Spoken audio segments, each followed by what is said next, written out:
Hello all. In this video, we will see some important objective questions based on analog circuits. So let's get started.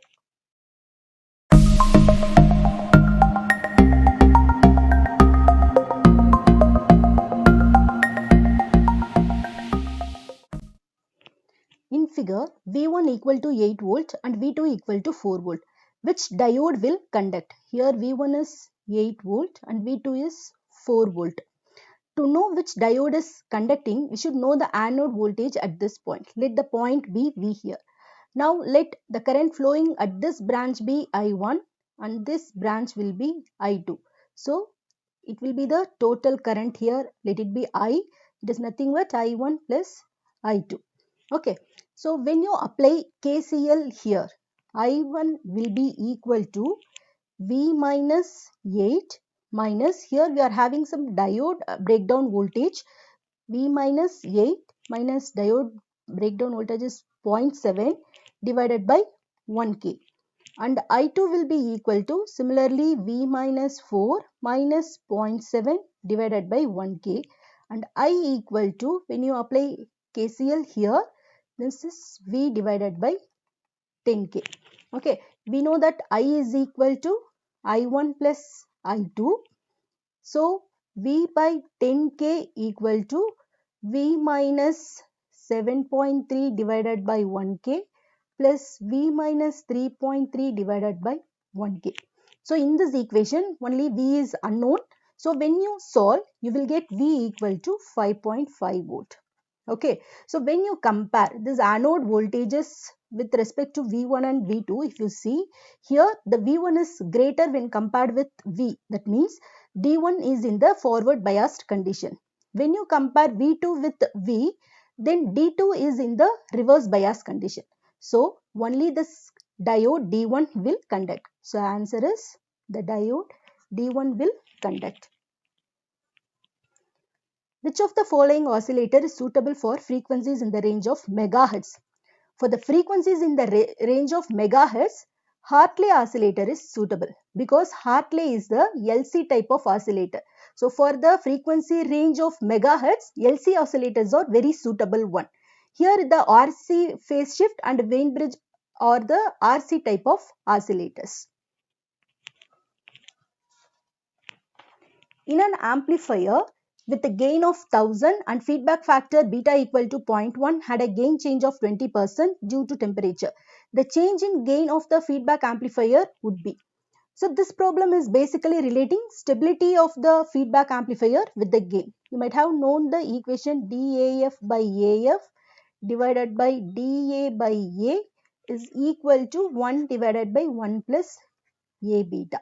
Okay, here DAF by AF is the change in gain in the after feedback and DA by A is the change in gain before feedback. So here DA by A is given. DA by A is equal to 20%. We can take it as 0.2. We have to find DAF by AF. So which will be equal to 1 divided by 1 plus A beta into 0.2. So A is 1000, beta is 0.1. When you substitute, you will get 0.2 percentage. So the answer is 0.2. In the figure, VB equal to 0.6. That is, here this VB is given 0.6. Beta equal to 99. Then we have to find collector voltage and collector current. Okay. So this is the current flow IB. This as IB, and here the current flow is IC. So the current flow at this point will be IC plus IB. Okay. We know that IC equal to beta into IB. So IC plus IB will be equal to 1 plus beta into IB. Okay, in place of IC plus IB, I will use 1 plus beta into IB. Now apply KVL at input side. When you apply KVL at input side, 20 volts is there. So 20 minus 5.4 into 1 plus beta into IB. 5.4K into 1 plus beta into IB minus 400 into IB. minus 400 into IB minus this VB 0.6. So 0.6 will be equal to 0. So when you solve, you will get, when you substitute beta value here, and if you solve this equation, you will get IB equal to 0.02 amps. Then IC will be equal to beta into IB, which is nothing but 1.98 milliamps. Okay, this is the value of IC. Now we have to find the collector voltage, the voltage at this point. So we can apply KCL here.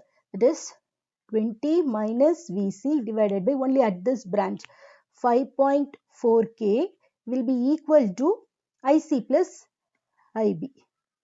We know IC, we know IB. So everything is known here except VC. So when you solve, we can find VC is equal to 9.2 volt. So the answer is A. VC is 9.2 and IC is 1.98 milliamps. In a BJT circuit, a PNP transistor is replaced by NPN transistor. To analyze the new circuit, okay, to analyze the new circuit, what we have to do? In NPN transistor, current flow will be from collector to emitter. But in PNP, the current flow will be from emitter to collector. So when you analyze with respect to current, there is the reverse when compared with the PNP and NPN. Okay, so current will be reversed. If you analyze with respect to voltage, that means if you take base voltage VB in NPN transistor, if you take VB, if the voltage at the base is increased, the rate of current flow increases. So when you increase VB, the rate of current flow increases, but it decreases in PNP transistor. So the voltage also gets reversed. So if you replace PNP with NPN, you have to replace all calculated voltages and current by reverse value. So this is the current answer. Next question is the output V0 in the figure is. So here there are two op amps, one is inverting and another one is non-inverting op amp. Let's consider this as an ideal op amp, so no current drawn by this op amp. So the output voltage of this inverting op amp will be V0, let it be 1. V0 1 equal to, so current flow through this branch minus 10 into 10 power minus 6 into 10 power 3. Okay, it is equal to minus 10 millivolt. So this is the input for the second op amp.